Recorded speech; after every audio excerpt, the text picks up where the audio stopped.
by that. By that, you're impressed? That was nothing. Absolutely nothing. Everyone knows I'm the man in Ring of Honor. I am the cream of the crop. And I come all the way to Japan, fly 24 hours to get my ass here. You put me on with Ronda Rousey. No good. No good. If you were impressed by tonight, you just wait.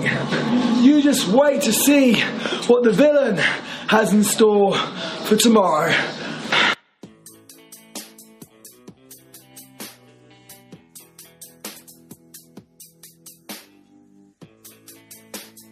Well, Roman, what a night this has been for you. First of all, opening Monday Night Raw, being able to stand in that ring and tell the WWE Universe you're finally in remission, and then getting to get back into the ring, this time in action alongside Seth Rollins. What has this whole night been like for you?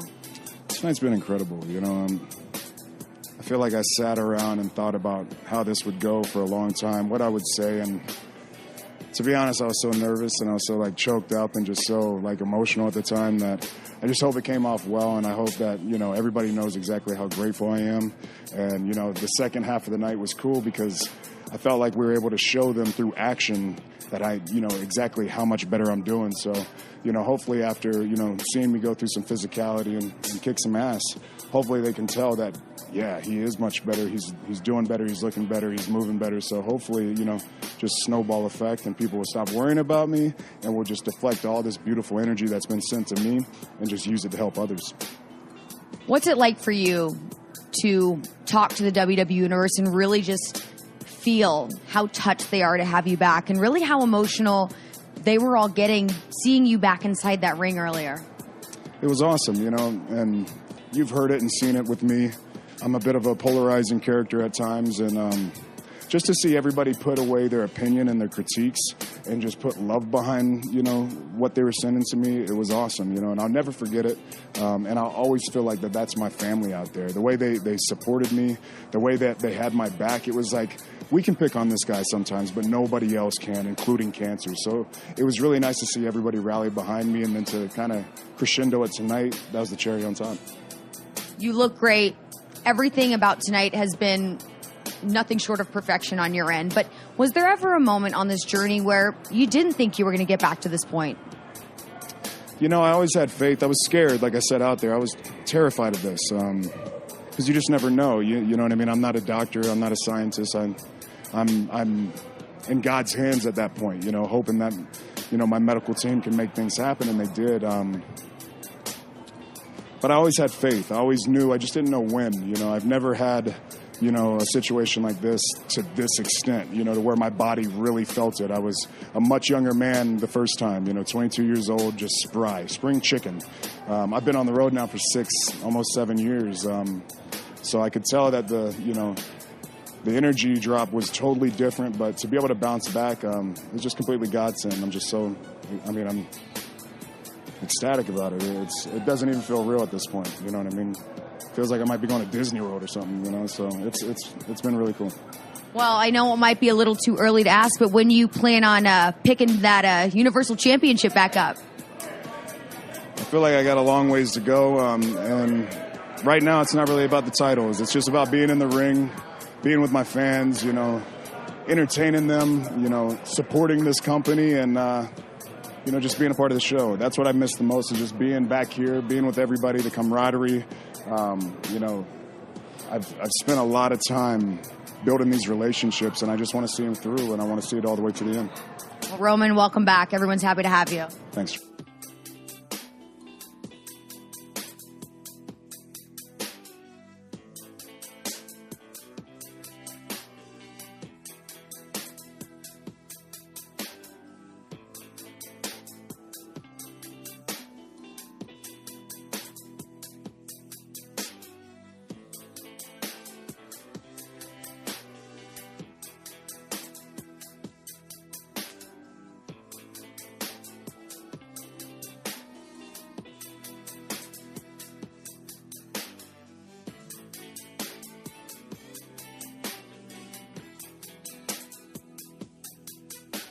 Hello, everybody. Welcome to episode 145 of the Hoots podcast.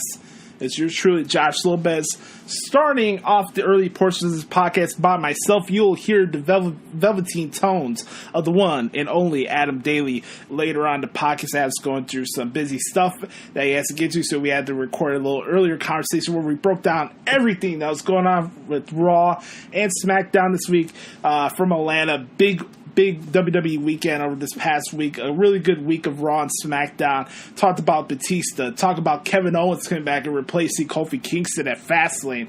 Talked about Ronda Rousey and Becky Lynch going after each other on Twitter. Tattoo stories. Bunch of good stuff. Good conversation you'll hear later on in the podcast. But do us a favor really quick as you're listening to this right now. Make sure to subscribe to the Hoots podcast on Apple Podcasts, Spotify, Stitcher. We have our shows brought to you by Anchor.fm. If you want to start your podcast, you want to do something like I'm doing right now as I'm talking to you, you can do it. Nobody's stopping you. You can start your own podcast right now. Go to Anchor.fm/start. That's Anchor.fm/start and get your podcast going today. So, as I'm here with you this week, as we do the podcast every single week, I'm here to do the monologue, as we call it in the business, our opening intro, maybe a little soliloquy for you to get my thoughts on what's going on in my life personally and some other non-WWE related topics as we're going to talk about right now. So, let's start off with baseball, actually, okay?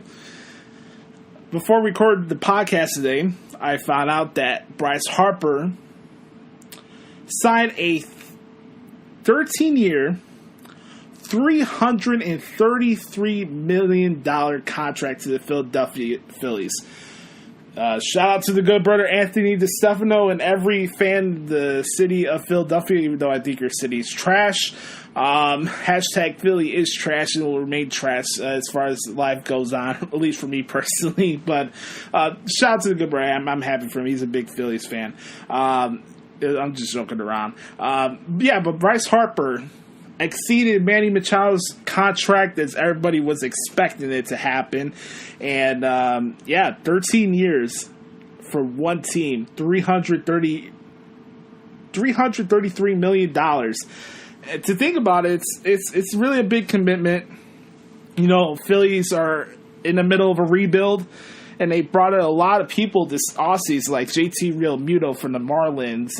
They signed Andrew McCutchen, third free agency. David Robinson, who used to pitch for the White Sox, my favorite baseball team. And I just thought it was interesting that they're going about this way, giving out $333 million contracts like it's nothing. Like, it's like giving out super donuts, right? Manny Machado, you get $300 million. Bryce Harper, you get $330 million. Mike Trout, you'll get $400 million. You get one, you get one, you get one. It's like Oprah, just passing out super donuts out to everybody, you know? This past week in Chicago has been really weird and really bad. We talked about it a little bit last week with the whole Jussie Smollett thing and R. Kelly. I'm not even going to get into that right now. It was a weird week in Chicago, but not only weird just with the people acting a fool here, but it's just the weather. It's been up and down, and I've been living here for my entire life, so I'm not complaining. This is something I'm used to. I'm just more accustomed for the last couple of winters. It's been more bipolar than it's been for the last couple of years. That's all I'm saying. There's a couple things I wanted to get off my chest before we get into the conversation with Adam. I want to start off with New Japan Pro Wrestling. They had their NJPW Ring of Honor Rising shows at Korakuen Hall this past weekend. Fun shows to cover. But it was on Friday and Saturday, so I did that last week. They had Tanahashi, Okada, and Jay Lethal going against the Kingdom. That was the main event for the first night. They had the Gorillas of Destiny defeat Evil and Sonata on Saturday to become the 5-time IWGP Heavyweight Tag Team Champions. Really, really cool to see that. It was nice to see Marty Scurll wrestle, as always. But I found it interesting, as you heard at the beginning of the show, that Marty Scurll was wrestling a young lion. I don't know what the future holds for Marty Scurll now that he's not part of the Bullet Club anymore. He's now running Villain Enterprises, and he doesn't have the Young Bucks or Kenny Omega to have his back. this year for 2019 is really big for Marty Scurll. He could really make a big name for himself that he already is. And I'm very curious to see what his future holds going forward.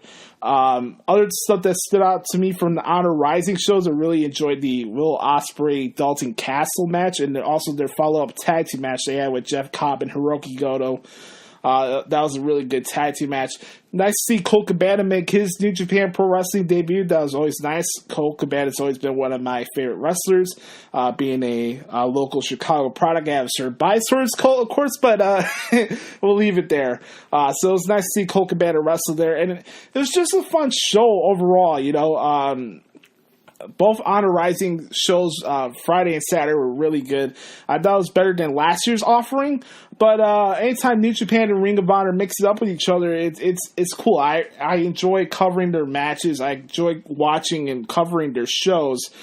And obviously, we got the G1 Supercard coming up very, very soon at Madison Square Garden, and they have one match almost already determined.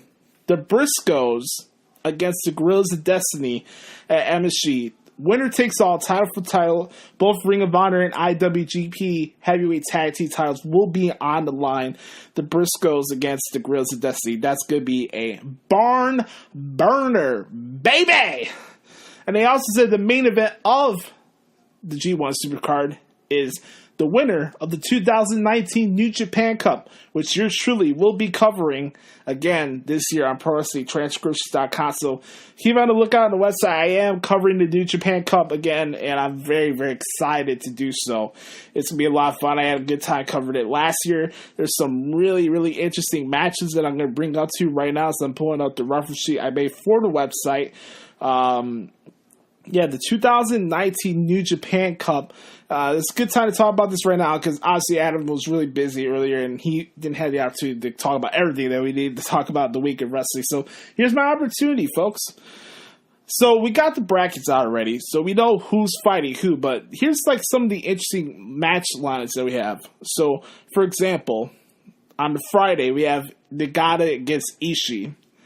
Now, me being a big Ishii mark and seeing him go against Nagata, that makes me get excited because my type of figure is ready to go.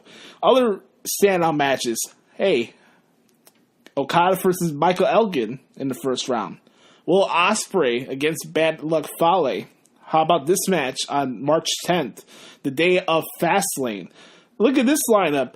You got Kota Ibushi against Naito, Evil against Zack Sabre Jr., Hiroshi Tanahashi against Shota Umino, and Hiroshi Tenzan against opponent to be determined later. Unfortunately, David Finlay suffered a shoulder injury during the Honor Rising shows, and he's going to be missing the tournament, which really, really sucks.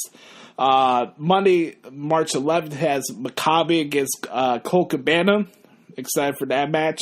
Hiroki Goto against Sanada. That's going to be a lot of fun. And Minoru Suzuki against Satoshi Kojima. Two veterans just being the ever-loving you-know-what of each other. That's going to be a lot of fun to watch and transcribe. So I'm going to keep you guys updated as more matches get announced with the undercard matches for those particular events on the website. But yes, I am excited to cover the 2019 New Japan Cup. The winner of this tournament will take on Jay White at Madison Square Garden in the main event of the G1 Supercard show. So that's my thoughts on what's going on in New Japan Pro Wrestling right now. They announced, they dropped a new video. They had this series for AEW where they're building up the storylines and the backstory for Double or Nothing. And Chris Jericho's talking about his impact and why people are interested in AEW, and it's because of him and all that interesting stuff. One main takeaway I took away from the last couple weeks of news is that I don't think Undertaker's wrestling at WrestleMania this year. I don't. Unless something comes out of the blue and he fights AJ Styles, I'll be surprised. But I this may be the year that Undertaker doesn't wrestle at WrestleMania. And the last time that happened was WrestleMania 2000? Yes. WrestleMania 2000 was the last WrestleMania that The Undertaker didn't wrestle at.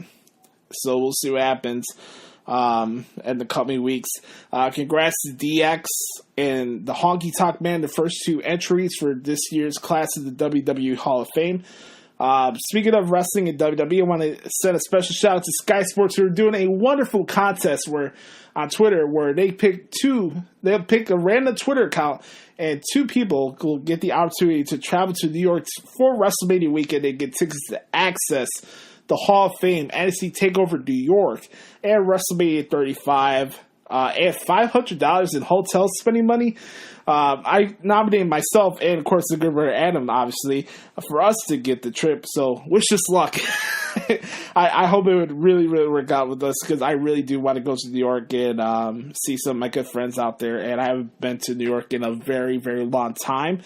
And I enjoy these WrestleMania trips. I really, really do. It's been a lot of fun to attend the last couple of years. I went to WrestleMania 33 in Orlando. I went to last year's with Brother Carter at the Mercedes-Benz Superdome. I talked about it ad nauseum a couple of years ago. I went to Santa Clara for WrestleMania 31. This year would be my 5th WrestleMania attending as a fan. And I made a little process. I wanted to attend every WrestleMania before I got signed to the WWE. And that's still a goal I hope to make happen sooner rather than later.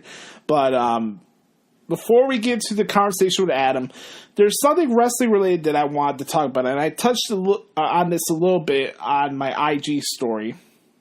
The posts are deleted now because I wanted to save it for the podcast.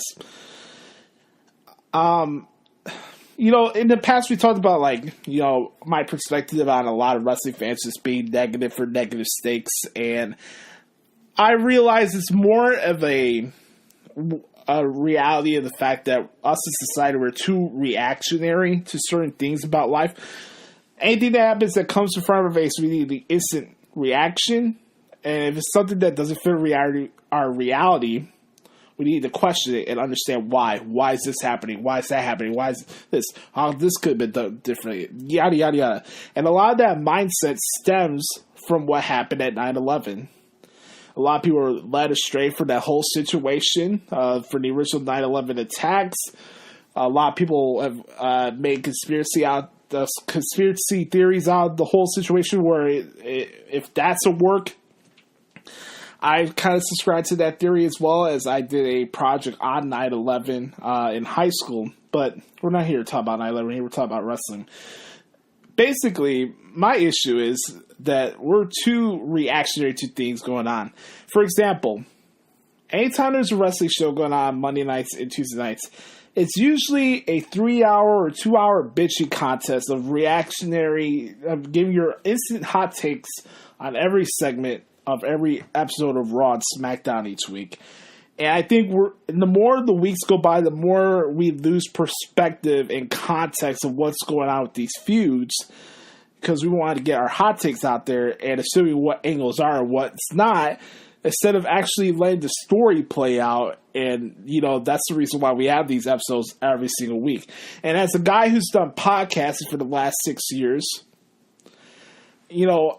I had to balance that issue because, we got to promote our show. How are you guys going to listen to our podcast, right? We got to use social media. We need social media penetration to expand our reach of our show. We need Instagram. We need Twitter, Facebook, LinkedIn, all these different accounts where you share your podcast and get your name out there. And social media, in a lot of ways, is a good marketing tool, but in a lot of ways, it's not the essential tool to get your name out there for a podcast, at least in my opinion, because for me, if I put my thoughts on every single little thing that happened on Raw or SmackDown as it was happening live or pay-per-view, why would you want to listen to our show? Seriously, why would you want to listen to what we have to say when you already know how I feel about a certain topic? And it's kind of how I feel when I listen to a lot of other wrestling shows where it's okay, I know your stance on this. Now here's you repeating it to me and talking around about it like you're the smartest person in the room just to illustrate the same point that you brought up on Twitter. I think it's redundant. I think it's useless, to be honest with you. That's why sometimes I'd rather just save my thoughts on the shows for here when we record it. So you get the authentic first-hand reaction of what's going on and my thoughts as far as wrestling is concerned. Now, you don't have to agree with everything I have to say, and I'm perfectly fine with that. But I think it'd be better for us as a fan base if we're not so reactionary. Take a step and realize you don't have to press send to every little thing that pops in your head when it comes to the angle. Just because you don't understand what's going on with a certain angle on a show that exact moment doesn't mean you won't find out the reason why the week after. Or even later on in that show. And that's the point I want to bring up here. I think we're just too reactionary. And it's not even a cynical thing, because honestly, and I mentioned this before in the past, like when I was on the pipe bomb, like too many times we come on here and just let other people dictate our points of view in the shows. You're listening to Hoots podcast and you want to listen to myself and Adam Daley. You don't want me copping off everything that Wade Keller says or Adam copping off whatever somebody else said on another show, right? Right? Like, this is our show. We have fun recording it each week and we give our authentic opinion. And yeah, we're more positive than other people, but I think what separates us from a lot of other podcasts is that we're not coming out with an edge and saying, "Oh, this is fucking stupid," yada yada, and cursing every other 3 words just to make ourselves look cool, or be like, "Oh yeah, this is stupid," yada yada yada. Like, we're not saying things just to say things. You know, whether you agree with something I say or Adam says, just know that you're getting our authentic thoughts from ourselves. We're not scripted. We're not going off a format. This is authentic conversation. You are listening to me right now, and I hope you feel like I'm sitting next to you having a conversation about professional wrestling. And that's the ultimate goal for this show, to have fun, make it feel like we're talking in the back porch, drinking like water or something, or Gatorade, because I'm straight edge. But you get the point. Like, we're in the back porch, hanging out, having a good time, talking about professional wrestling. So that's basically the goal of this. And honestly, you know, and we have our reflective episode that we're going to do in a couple weeks. And it's going to be a very important episode. I'm going to share some of the mistakes I made along the way while doing this over the last 6 years. You know, I haven't been perfect at this, but I strive to be the best I can be every single week and give you the best shows. And whether you agree or disagree with my stance on certain angles or the fact that I'm more positive than other podcasters, that's fine. But one thing you always get when you listen to the Hoots podcast is the 100% authentic opinion of Joshua Adam Lopez. So that's all I got to say about it. So again, I want to thank you all for the support that you've been giving us this podcast. I know things were kind of rough for both of us when we made our exit from the NAI network, and kind of got blackballed along the way. Lost touch with a lot of people in that particular community, and it's been kind of hard continuing trying to build this particular brand of the Hoots Pockets, but we're making the best out of it, and I'm having a blast doing this show. I love recording it each week. I think, humbly speaking, as a wrestling fan, I would listen to this type of show, and I hope you're enjoying it too. I really do want to get your authentic thoughts on this podcast. Anything changes you'd like to hear or anything like that, I'm always open to constructive criticism, but I want to get your guys' thoughts on the podcast. Do you enjoy it? And if not, tell me why. I'd love to know why. So that's the monologue this week. Right now, you're going to hear a backstage interview that Kevin Owens did from this past week's SmackDown Live. And on the other side of the break, you'll hear the one and only Adam Daley right here on the Hoots Podcast. Kevin Owens, what a whirlwind of a night for you. You just defeated the man who you will be taking on in less than 2 weeks at Fastlane, and all this after not even being in the ring since last October. Yeah, I'm going to address something that a lot of people have an issue with, and it's the fact that I'm taking Kofi Kingston's place in this match at Fastlane after he more than earned a spot in that match. And that's totally fair. Look, I'm not blind. I'm not deaf. I've been watching for the last 5 months. But more importantly, I've been watching for the last 2 weeks, and I've seen this phenomenon. I've seen it happen. You know, they call it KofiMania. Every year I talk about WrestleMania being KOMania. It seems like the road to WrestleMania right now is KofiMania. And look, he deserves that title match at Fastlane. He does. But the thing is, I negotiated this with Mr. McMahon, first of all, he came to me, which was as much a surprise to me as it was to anybody else watching tonight. The thing is, I would be crazy to turn that down, no matter how much Kofi Kingston deserves it. I got a family at home. I have a wife. I have 2 kids that, so 5 months, I spent the last 5 months with them. It's the longest time I've had. I can't.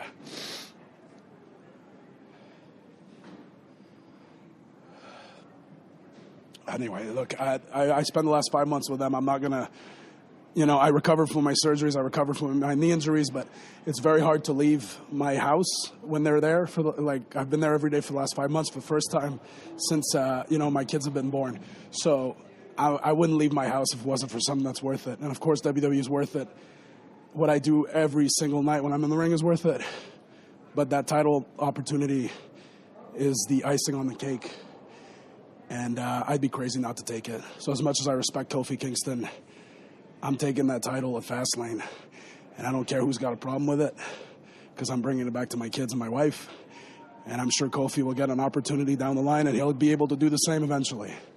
But it won't be taking it from me, because at Fastlane, I'm winning that title. I'm becoming WWE champion. I'm turning this whole place into the Kevin Owens show once again. Why? Because I'm Kevin Owens. Welcome back, everybody, to the Hoots podcast. Hope you enjoyed those brief and emotional comments from Kevin Owens returning to the WWE after this past week's SmackDown Live. I am now joined by the good brother of all good brothers, the one and only Adam Daley. What's going on, my man? Josh, what it is, hello, everyone. Apologize, it's like such a crazy busy day, busy week. It's just one of them adult days, I guess, adulting, which by the way, is the older I get, I realize how really, really ridiculous we sound going, I adulted today. Like, yeah, we're supposed to. Like, we live in such a childish society. And the older I get, the more I realize how so again, I know I'm being an ageist on here, and I don't know where our age range, the age range of our fan base is. But yeah, that's just something I picked up on today. Right. We don't get any extra credit for doing what we got to do. No, people think that just because you go work a job, you need your ass kissed. It's like, are you serious? Like, I used to be like Kofi's original character. I had like 6 jobs, man. I was fucking Jamaican. Speaking of adulting, only In Living Color fans were going to get that joke. God damn it. That was a good show, by the way. I've aged. That was a great show back then. I remember that show a lot. I wanted to mention this little tattoo story that happened on Monday. Excellent. So a drunk guy came in right around his mid-40s. He came in and he's like, I could tell right before he came into the shop that he was drunk. Obviously, our store is open to midnight on Mondays, and our doors are open, and we got flashy-ass blue lights in the front part of the building for you to come in and know that we're open. This dude's knocking on the window. Like, we got the door locked. It's just me and my other guy that works in the shop, Vin, the tattoo artist. And like, yeah, we're open. Come on in, man. And he's like, he's slumbering over his words. He's like, hey, man, I had wrist surgery today. I was thinking of getting a dragon tattoo on the same wrist. He got surgery the same day. To each his own, but that tattoo went on for almost 3 hours, and the fact that he wanted to get a tattoo and the alcohol or whatever he consumed before coming to the shop must have got him enough adrenaline to go through that. So this is something I wanted to share with you guys.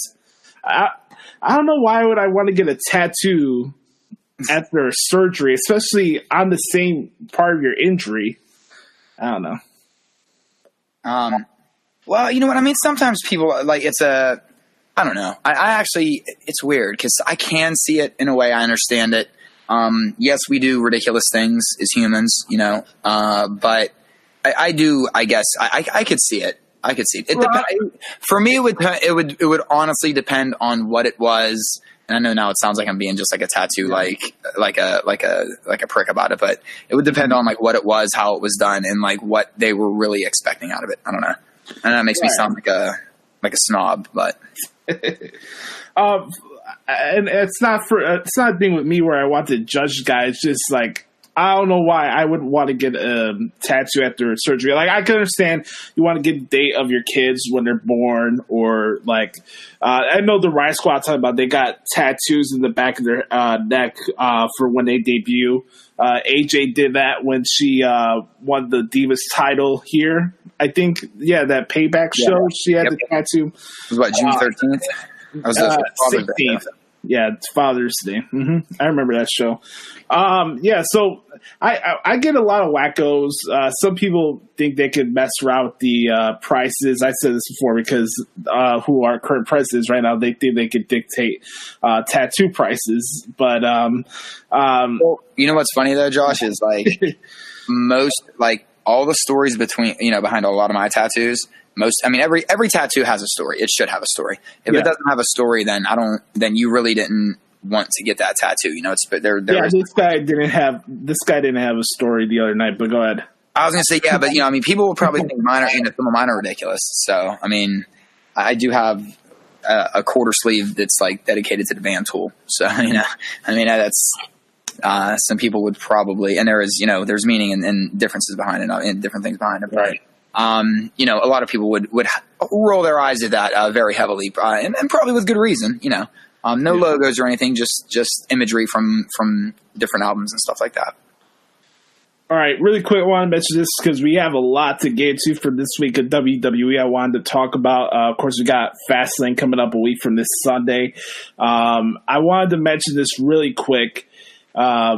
I found it really funny that Buddy Murphy is like, so every year now before WrestleMania they do like this big tournament on 205 Live, and whoever wins the tournament gets to fight the Cruiserweight champion at WrestleMania. They did it a couple years ago with Austin Aries when he fought Neville. It came down to a vacant title tournament with Cedric Alexander, Mustafa Ali after Enzo left the company, I think. That's when they did that tournament. And then this year, Buddy Murphy is the champion, and he's calling it the Buddy Murphy Classic. I just thought that was pretty funny. I like it. Yeah. Buddy Murphy sounds like a very classic name. It sounds very like, and I don't mean classic necessarily in a good way, but it sounds very 50s sitcomish, right? Yeah. It's like, look, it's our next door neighbor, Buddy Murphy. Come on down. I sometimes I'll wake up and I forget that I have the news on a certain network, or The Price is Right is on, or that weird show that Wayne Brady hosts these days will come on. I'm like, why am I watching this shit? I don't know how much they pay the people who go into the studio they record those shows in. They're like, you got to be so energetic for 30 minutes. I can't do it like that. I can't. Me personally, I couldn't attend a show like that. I don't know why. It's super, super over the top, and I wouldn't expect Wayne Brady to do something like that. But I don't know. Okay, so true story, and this will reveal my mindset in my mid-20s. And this is what I mean, guys. You learn as you get older, and you realize how But when we went up to WrestleMania 22 in Chicago, my buddy and I decided we're going to get Jerry Springer tickets because we're in Chicago. And it fell on – we actually got the tickets because they call and like, oh, you're going to be in town. You know how they always have the hotlines at the end of all them stupid shows. Right. And we actually – they called me and they're like, hey, listen, we got the tickets for you guys if you still want them. It's just I think we flew back Monday, so we couldn't go up to it. But, so it's – dude, we were going to go just to be in the circus for one day. One of the dudes that's on there, and this is just getting deep down a rabbit hole, but you know what? Damn it, this is what we're for. If any of you have seen the Jerry Springer show, I'm from Aliquippa, Pennsylvania. That's where, it's Hopewell Township, Aliquippa, whatever. Basically same thing, little differences. But there was a guy that was on there for the longest time. His name's Kenny Easterday. They made a movie about the dude. He has some sort of something where he doesn't have the lower half of his body. So he was the guy on Springer that was always like climbing around just with his hands and stuff like that, just all over the set and stuff like that. That's just to give you a peek of the crazy, circus surroundings that Beaver County, I always make fun of the county I come from, and like that's why it's like constant vaudeville. Fun. All right, brother, let's get into this because we got some stuff to get to. There's a lot that happened on Raw and SmackDown this week. We talked about it here a couple weeks ago. Like, it's going to be interesting how they were going to intertwine these two pay-per-views in between. What's going to start certain feuds, or what particular Raw episodes or whatever are going to start the feuds for WrestleMania. And like, it came all the way down to Atlanta, which had a big drastic difference from the Lafayette crowd. By the way, I thought it was kind of funny that they had Pat McAfee basically roast the Lafayette crowd last week on Twitter before Raw started this past Monday. I don't know if you saw it, but I thought that was pretty funny. I didn't see that, but that's pretty funny. It's not really a surprise. Obviously, Atlanta historically has been one of the biggest hotbeds for professional wrestling, so I wasn't surprised by the fact that they were rolling out this past Monday. Really quick, because I know we gotta get to like Batista and all this stuff, but to start out the show, and we get all the announcements that Roman Reigns is gonna pop up, and we don't know what his future is, but Roman comes out, starts off the show, awesome reaction from everybody, very, very emotional moment and opening to the show. Roman announces that he's in remission, which is tremendous news, obviously, dealing with the second bout of leukemia in his young life. It's really cool. It was a really nice, touching moment to hear Joe's voice in a lot of ways, instead of just the guy that we only know as Roman Reigns, the character. Like, I think you heard a little bit of Joe in that promo that he cut on Monday. And, his mom was in the front row when he came out and shaked everybody's hand. It was just a really, really, really nice moment in wrestling. Something that we'll remember for a long time. And it was a really cool moment. Right now, as far as like what he's going to do at WrestleMania or anything like that, we're not even at that point right now. But the fact that he is back and he wants to make awareness out of this whole situation, I thought it was really cool what happened on Monday. Yeah, you know what? It's crazy that he's back so soon, but it's good that he's back so soon. I think that it's one where, listen, I am absolutely not a man of faith. Everybody knows that, but I always have supported people in their faith. And I know a lot of people were given the eye rolls or whatever. I'm sure when he was cutting his promo, but you know what? In that moment, man, let that man say whatever the hell is on his mind. You know what I mean? And I thought it was a beautiful thing. Like I thought the promo was emotional. I thought it was heartfelt. Dude, I'm with you, man. I do feel that there was a little, it was Joe. It was kind of talking, quote unquote. I say that respectfully. It's not like I know the dude. But I in a way think that maybe. And, you never, especially something like leukemia, want to say this, but, sometimes time away can help. And listen, life experiences put things in perspective too. Right. And he just seemed a lot more calm and felt more natural. And it was almost, and I'm sure it's soon we're going to have it back to the 50-50 crowd split, which, listen, that's kind of what we expect from Roman Reigns, right? Or else it wouldn't be Roman Reigns. And I think that I'd kind of be upset if we didn't get that split still, and he probably would too in a way, in a weird twisted way, because I don't think he would necessarily want the sympathy cheers, just all the, you know what I mean? Like, because it's nothing personal. It's the characters. It's not the person playing the character. So, but I agree, man. I think that even cause it was very faith heavy, but at the same time, why not? And I'm not a person of faith, and I know that bothered a lot of people that aren't people of faith out there, but to be quite honest, when you're struggling and you're beating and leukemia is now in remission, I truly believe you have every right to believe whatever is helping you is helping you. Right. So no, I thought it was, like I said, I thought it was a beautiful promo, man. It was everything it needed to be. It was a good return for him. And even just hold on, I'm gonna mute it because I got another big dog running around here. Yeah, the big dog, Piper. Really quick, I'll add on to it while you're handling that situation. For me, like, I always subscribe to the belief of channeling whatever release you need to have to make yourself happy in the process. No matter what it is, whether you're super religious or you need music as a release or you need something like this as a release, anything to make you happy and put you in a better state of mind, I always subscribe to that theory. Now, one of those theories is not being a jackass just to make yourself feel better about yourself. But I know also there's times where you can use humor and comedy in ways to make you like get your mind off of other things. So I will always, even if I'm not like religious or anything like that, I'm not gonna begrudge somebody if that's their release to make them happy or feel whole.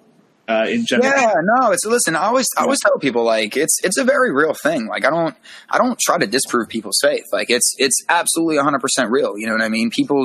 It's your belief system.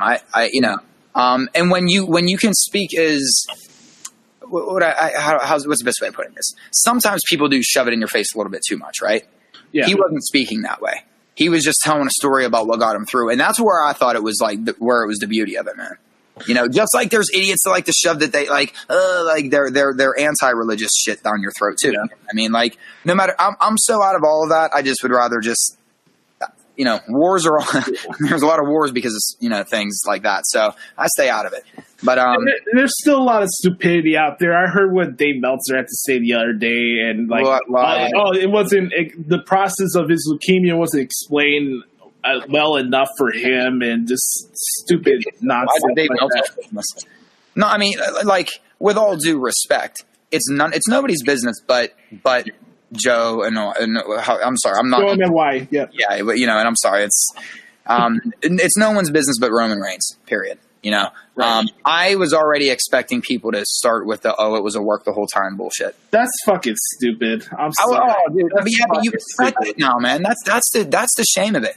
Is that you expect it, and then you see people deliver on it. Look, we're not dumb. We know wrestling has done things immorally correct, and we love it for the entertainment value, and we still watch it through dumb stuff or things that offend people. Like I'm not naive to it. I mean, I listen to rap music. I watch a lot of urban movies and this and that. Like I'm not surprised for certain things, but we're talking about a real life illness and issue, and you want to make it a work.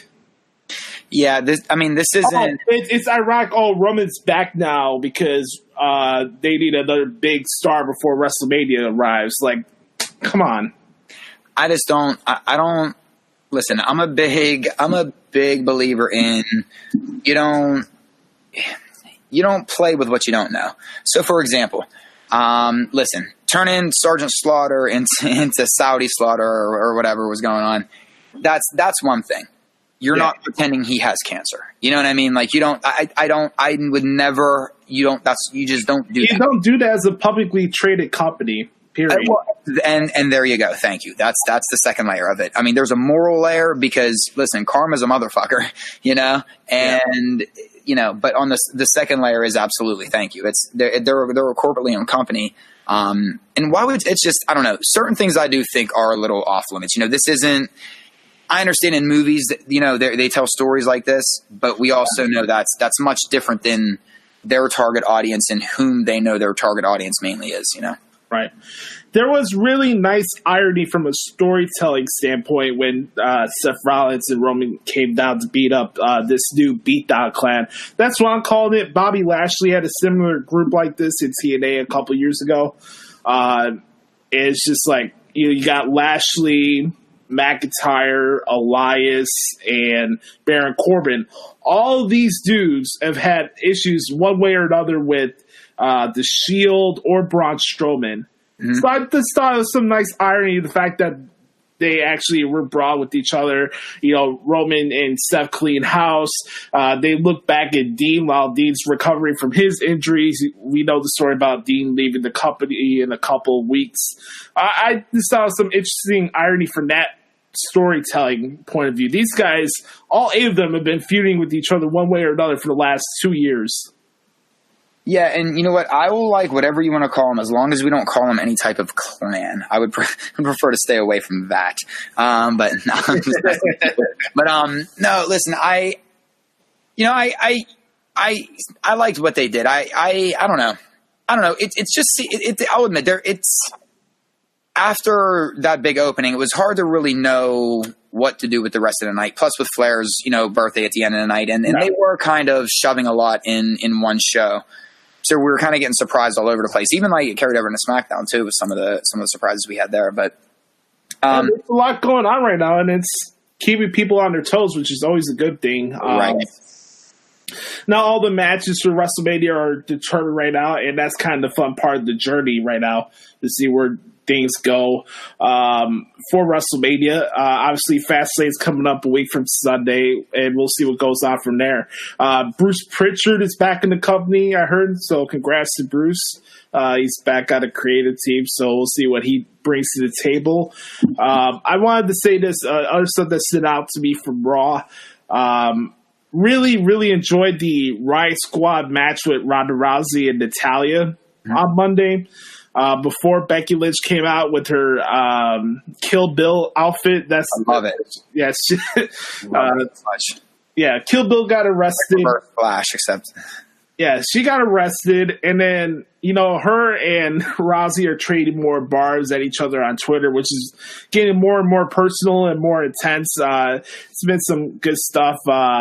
Basically, Ronda said that Becky had a fake armbar, and her armbar looks like she's trying to hold the dick that she wants all along. And then Becky responded back with a picture of Ronda Rousey's husband. You get the point. My God. What am I missing on? Maybe I did duck out of social media at the wrong time. My God. It's lethal Twitter game right now, man. Christ, the women are doing it better than the men, and we always knew. You know what? Here's one thing I'm going to say. If I just to kind of put some icing on that cake, I really enjoyed the arrest segment. I really enjoyed Ronda kind of like just getting pissed off, grabbing the mic, and then just throwing the belt down. Right. I enjoy where they're going with this, and I know it's upsetting people, just like with something else we're going to talk about later on down the line. But you know what? I don't know, man. I like that. I don't want to say wrestling started to become either everybody was on the same page or everybody hated it or everybody loved it, or, it was always either a love fest or a hate fest or a love fest or a hate fest. And right now they're doing so much to where it might feel a little clunky, but like you said, everyone's kind of staying on their toes. And there are certain feuds that I think it's really helping out immensely. And the Becky Lynch feud with Ronda and Charlotte, I think, is the one that's paying off the most. And like you said, their social media game has been on point from what you've told me, other things. Just how they keep having her come in when unexpectedly, even though we kind of know she's probably And I just think that people don't want to play the waiting game, Josh. That's all. I think people for 7-8 straight weeks wanted just Ronda and Becky, and and I don't necessarily know if I don't know. I've never been the 8-week storytelling mode. You know what I mean? I feel like you need extra speed bumps and extra chapters in there, little mini chapters. Right. Let me ask everybody this that's listening to this right now. If you knew all the story plots for a particular movie or all the dialogue for like a series on Netflix, right? Before it aired, would you still be hyped for it before it airs? Like, if you wanted all the storyline reasons and all the full match card for WrestleMania, all 16 matches of WrestleMania this year, right? Would you still be hyped for it? Would you want to wait another 5 to 6 weeks before the show came on air? Mm-hmm. Well, and you know what, Josh? Here's the irony is when you look at movies, especially the ones that are adapted from comic books or book adaptations, different things like that. You absolutely get the critics right away. Well, that's not how it was in the book. That's not how it was in the comic, or that's not exactly. And it's like, well, yeah, because they're trying to blend like 80 different comics into one movie. And sometimes it just doesn't blend well. So I do. You know what, man? I do think we live in a cynical society. We do. It's become. It's not cynical. I think we're too reactionary these days. Oh, that's a good one too. I talked about this the other day, and I talked a little bit about this at the beginning of the podcast. We crave too much of impulse reaction. Yes. Honestly, I don't think everybody needs to know what's going through my mind or your mind at the same time. Like, I put this out on Instagram yesterday. Like, if I had my thoughts on every single segment from all the shows like they do on Twitter every Monday and Tuesday, why would anybody want to listen to our show Right. the day after or later on the week? Right. You know what I'm going to say. Right. Like, I don't know. We're too reactionary to things that we don't have full context on. Well, and I think it goes back to everybody's got to be. It's not even just passion for something anymore. We've become just fanatical beings in general, and we always were. It's animalistic by nature to be this way, but. We aren't like that. It only became this way, and I hate to keep always tying it back in until social media really linked everyone together, because then that's when everybody could just kind of go off into their own tribes. You know what I mean? And everybody has their own crew, and everybody has their own thinking bubble, and that's where everybody has stayed. I think the biggest problem, Josh, right now is I don't think people, because of the internet, everybody thinks they're know-it-alls, and everybody thinks that, well, you know what, I can do whatever I want. And there's just this there is a very selfish, listen, as much as love it or hate it, we're always a reflection of our leader. Yeah. And whether you love him or hate him, I mean, you can't deny that he's a selfish man. And we've become a very selfish country. Like it's hit people that like close to me that it's like, wow. Yeah. Well, you know what I mean? Like it's nuts, man. Yeah. Look at his go-to thing when it comes to all issues, right? Point out the issue, but do nothing to change it. Yeah.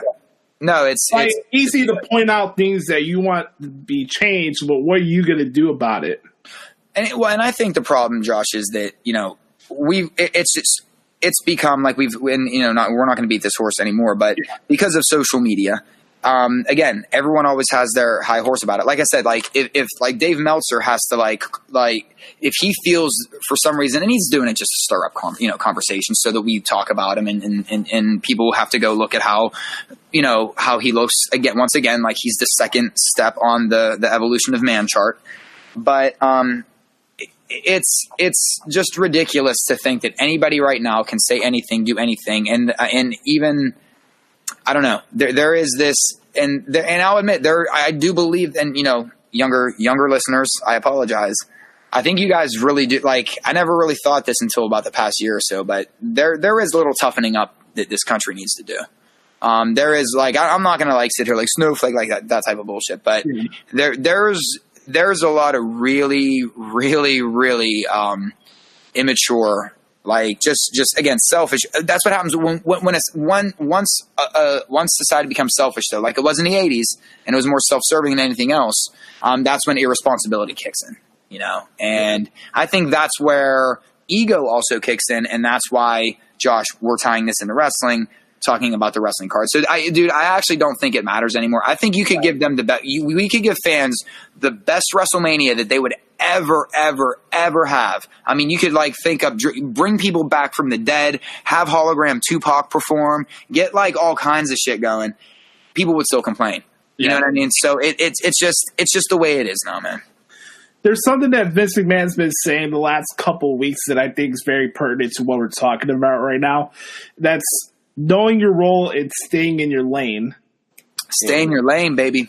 Yeah. Know what life's about. Be an adult, Yeah. You brought up a certain word earlier that I want to get to in a couple minutes, but I have to say this. Lio Rush ruined a really good chance of a waterfall moment this week on Raw, and I want to give Graves for hitting it at the same time. I was, you know where I'm going with this. He took the belt off. Lio Rush interrupting this interaction that Finn Balor and Alexa Bliss were having on Bowman Bliss was like, it pissed me off in a way, but it was good heat in a lot of ways too. Like it was just good time when he came out. It was brilliant. Yeah. And Graves was, once again, Corey Graves is the perfect man, for that. He's playing that role so perfectly, and selling the shit out of that segment. You know what I mean? Yeah. I thought Leo and Finn Balor had a good match as well on Monday. Go back to the word you mentioned earlier, animalistic. We got to talk about Batista right now. Dun, dun, dun, dun, dun. How great was Batista? Note the blue glasses, blue piercing. It was phenomenal. Batista, man. I shouldn't say phenomenal because I know, here we go. Oh, no, AJ Styles is phenomenal because all the internet marks got to do, No, dude, I'll admit, I didn't see it coming, man. I popped. AJ and I were sitting here. We're like, oh, we both started screaming. Just like it was a really, you know what, man? And it's funny, man. For as much as I don't really talk about like Batista matches or even like some like pro, like in hindsight, a lot of my biggest wrestling pops have been related to Batista in some way. Right. They really have, man. And like, so it was really good to see him back. I'm excited for this. And I do love that he said, do I have your attention now? Right. Exactly. You know, this is really cool for me as well. Like, this is my teenage years where Batista and Triple H were having a rivalry with each other during the Ruthless Aggression era. It was one of my favorite rivalries during that era, actually. Mm-hmm. If anybody hasn't seen like Batista and Triple H's Hell in a Cell match from Vengeance 2005, it's one of the best Hell in a Cell matches you'll ever see. Like Batista and Triple H had a phenomenal rivalry. Triple H brought Batista to the marquee with Evolution. It's awesome. You know, we talked about it when Batista showed up for SmackDown 1000 last year, and they had that little thing where like Batista's like, "Oh, Triple H done everything in the business but beat me," and then full circle back. They brought this out on Twitter. That was a good point. Like Batista was wearing like red glasses on SmackDown and blue. Only the internet. I love it. Now that I do like, that's some funny shit right there. Mm-hmm. I do like that. See, the internet is a good thing too. That's why if we could just stop just being assholes. Right. You know, but dude, I'm excited for this now because this is obviously, you know, and you know what I thought this was a nice twist too, because did you ever really expect them to not have the Nate out there? I had a feeling that it was going to be there. I really did. And I kind of forgot that Atlanta was a big hub for movie making. Like, I forgot that they did a lot of movies down there. Yeah, man. Atlanta is huge right now. A lot of people talk about, like, The Rock's going to show up. That dude hasn't been on a live WWE television show since WrestleMania 32, I think. And you know what? I want to give kudos to Steph, HBK, Triple H. You know, not that they need fucking kudos from little old me, but they sold that real well too. Like, you know, like Steph looking concerned, like, is he coming out? Like, where is he? You know, and I want to say, so I was thinking about it this week. I really don't know, as much as people don't want to give Stephanie McMahon credit, because we finished all of the Edge and Christian series, and then she went into WWE Countdown, went to the Dangerous Divas, and we kind of went from there. Long story short, I don't, you know, and some of my friends I've been talking to lately, they've been saying like, I'm glad that they're not really over sexualizing women like they used to do. Right. Now, with all of that being said, I don't necessarily know if, and I'm going to take a lot of heat for the statement, without Stephanie McMahon and the Stephanie McMahon on-screen character, we don't have Eve Torres as a general manager. We don't have potentially Vicky Guerrero as a general manager. We don't have AJ Lee as general manager. Right. We potentially don't have the Women's Evolution. You know, I don't think we give Stephanie enough credit on the entertainment side. You know, just because she hasn't wrestled as much, her character, she's been a strong female lead for a very long time. And I don't really think people give her the credit that she truly deserves. When you look at like the big, like 4 or 5 characters, like wrestling or not wrestling related over the last 5 years, think about it. You got Paul Heyman, Triple H, Stephanie McMahon, who you want to throw there? Seth Rollins, Miz. No, I mean, like, you're Cena, like, over how long? Just overall from both shows, you know. Like right now? No, I'm talking about general, like, big picture-wise. Like, you look at the most important characters that affected so many different feuds and opportunities, like Paul Heyman, Stephanie McMahon, Triple H. You can add whoever you want to the list, but especially Stephanie, like you said, she's played such a big part where people are legitimately pissed at her. Like, to the point, last year at WrestleMania, Ronda Rousey, Kurt Angle, and Triple H and Stephanie had, in my opinion, one of the best matches of the show, and it was the loudest reaction out of the entire show. Absolutely. Because they wanted to see Stephanie get her ass kicked. Mm-hmm. And she's done such a good job as a bad guy character. And I talked about this last week. Like, because a certain character annoys you or pisses you off, they're doing their job right. Mm-hmm. maybe her cadence and just the tone of her voice doesn't appeal to you. And she's McMahon and all the other hoopla that comes with their narratives. But you can't say Stephanie has not had an impact on this particular era of the WWE. Absolutely. Absolutely. All right. Want to get to the last topic here, and I'll get our guest in here. Yes, I wanted to say one last thing about the Batista thing. Just looking back at it, what really told me on Monday is that Undertaker is not going to be part of WrestleMania this year. Batista and Triple H is this full-timer match, part-time match that's happening at WrestleMania this year. And I'm fine with it. We know the heat that goes in between both of these guys. The whole face or heel dynamic really doesn't matter to me in this equation because we know who is and who's not. I don't think anything else in between is going to get away with that. So I'm kind of hoping that Batista shows up to the Raw in Chicago in a couple of weeks that I'm going to be at because it'll be nice to see him perform again in person. But either way, I'm happy this is going down. I had to say this really quick about SmackDown. R-Truth is a future first ballot Hall of Famer. I don't care what anybody says. I don't care if you want to go over his resume. That promo he was cutting out about John Cena being his hero from his little tiny days was some of the funniest shit I've heard this entire year. Oh yeah, it was good. It was good. So now, and now here's where I'm going to stop you. Whoops. I muted my mic mid-sentence because my dog was about to bark. So I got to stop you because now it's Daley Stop time. And you know what? It's been kind of fun the past couple of weeks, and there's a certain topic a certain someone wanted to talk about, and we saved this for last. Obviously, there's some disenchanted people about the Kofi Kingston situation with Kevin Owens coming in and taking his championship spot. Right. And one of them is my daughter. So, AJ, let's dive into it, babe. We got a couple minutes. Okay. Here's your spot. Listen, we might start giving you if the listeners, if the people, as they say. I don't like to say fans because nobody should. You never want to have fans. You want to have mutants. Yeah. You want to have you want to have a great audience. You want to have just great people that you just share stuff audience. With. There you go. Yeah. So you have an audience out there that might want to hear from you. So. Okay. You said you wanted to talk about Kofi and KO in that situation. So give it to us, man. Like what's going on?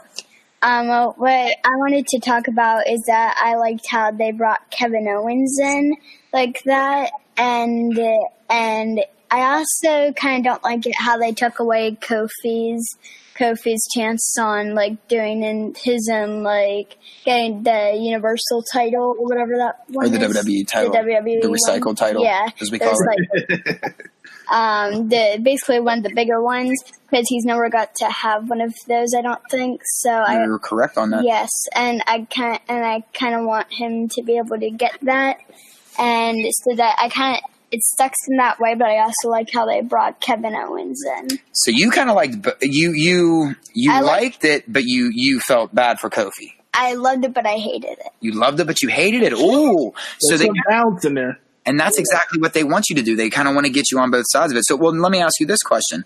And as we're going to have a little roundtable, I guess, discussion, because as we're going with this, do you think Kofi still might get in for WrestleMania somehow? Do you think this is just to make the fans mad, or do you think that they might do a triple threat? Okay. I feel like maybe. At Fastlane or at WrestleMania? Either one. I mean, I'm not really sure. Either one. So you think a triple threat is looming somewhere down the line? Yes. Josh, what say you, sir?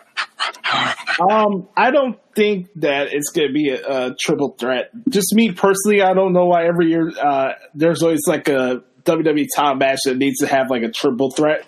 Just it got screwed over. Every year it happens. On the card, I get it. I'll say this though, it was really, really cool how they brought him out. And I have a partial bias. AJ, you don't know this, but Kevin Owens is my current favorite WWE superstar since CM Punk's not wrestling anymore.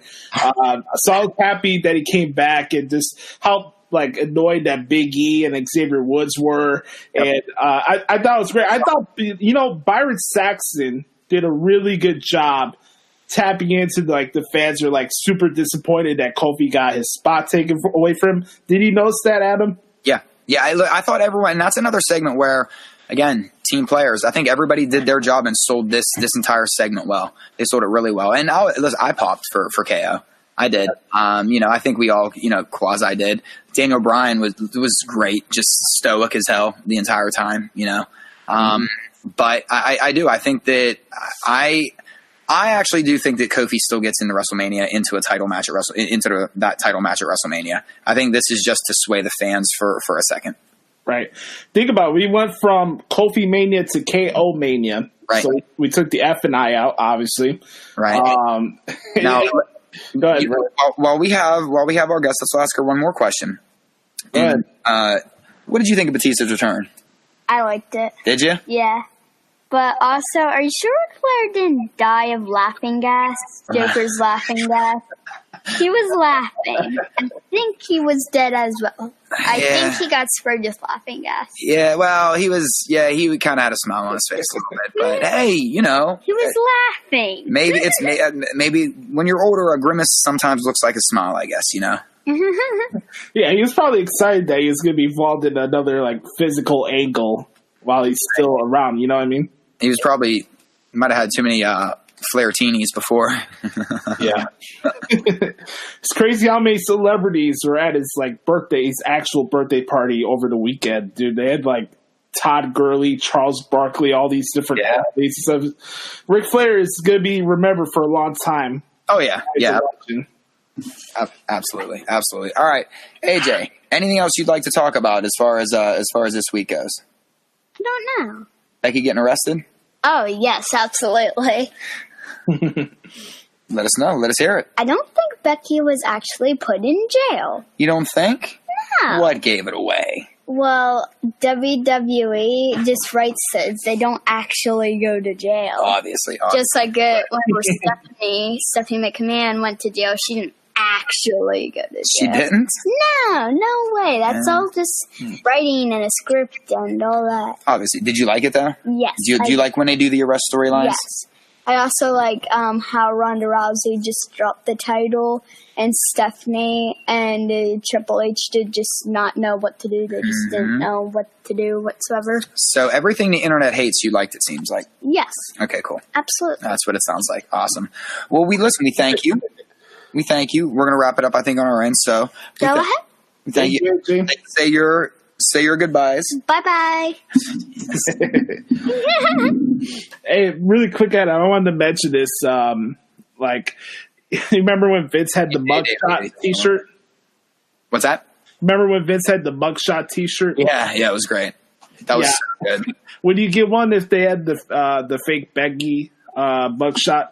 Probably, but there's so many Becky shirts I want right now. There's so many Marty and Becky shirts that I want that it's not even funny. I could get an entire wardrobe out of those two performers right now.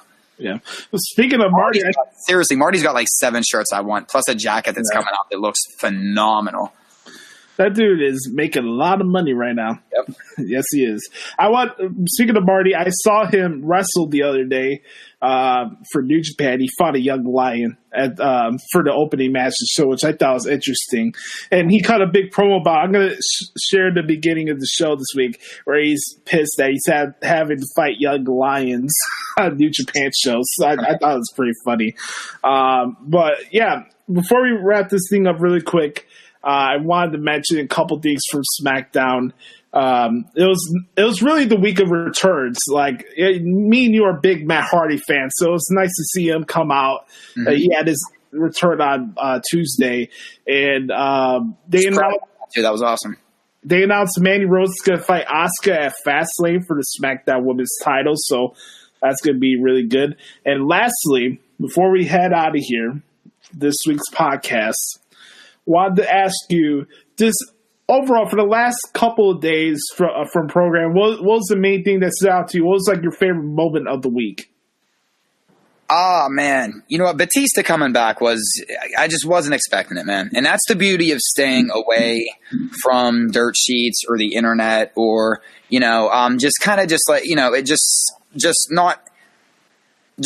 letting the story kind of, because I'll be honest, man, I never in a million years thought that Flair wouldn't at least make it to the ring. I thought something might go down, but I just totally forgot about Batista and just because, I don't know. I just, even though we've talked about him over the past couple of weeks, so maybe that, but again, I keep going back to the Becky Rousey Steph kind of, segment. Charlotte, I think, also cut a phenomenal promo on SmackDown, and that's something else that I want to applaud. But I don't know, man. I thought they were two pretty entertaining shows this week. So, no complaints on mine. Raw is in Philly next week. Speaking of Philly, Bryce Harper got $330 million for a 13-year contract. I don't know how long that's going to last, but we'll see what happens. Wow. All right, let's put a ribbon on this bad boy. Ladies and gentlemen, you can follow me on Twitter, Instagram at the Hoots Podcast. Follow Adam at Instagram at Adam Daley 13. Do us a favor, please leave us a 4 or 5 star rating on Apple Podcasts and Spotify. Leave us your reviews of the show. Let us know what you think about the Hoots Podcast. We're on every single Thursday. I uploaded a Throwback Thursday interview last night before I went to bed. I shared an interview I did with ACH, is one of the new sightings to the WWE Performance Center. I got to interview ACH when he was becoming a bigger star during his days during Ring of Honor. It was a fun conversation, so I hope you guys can check that out on the feed. Make sure to bookmark ProWrestlingTranscriptions.com. And we'll be back here next week for the Hoots Podcast. I'll keep you guys updated on Twitter when we're going to do our reflective episode where we go over our experience of podcasting and all this fun stuff. But I hope you guys have a wonderful weekend. Thank you, Adam, as always. Oh, brother, it was my pleasure listening. Thank you guys for listening to me ramble for about 40 minutes there, and welcoming my daughter as our new little weekly little correspondent. So. Yes, it's wonderful. For Adam, for AJ, I'm Joshie. Thank you guys so much for checking out episode 145 of the Hoots Podcast, and we'll talk to you guys next week. Peace.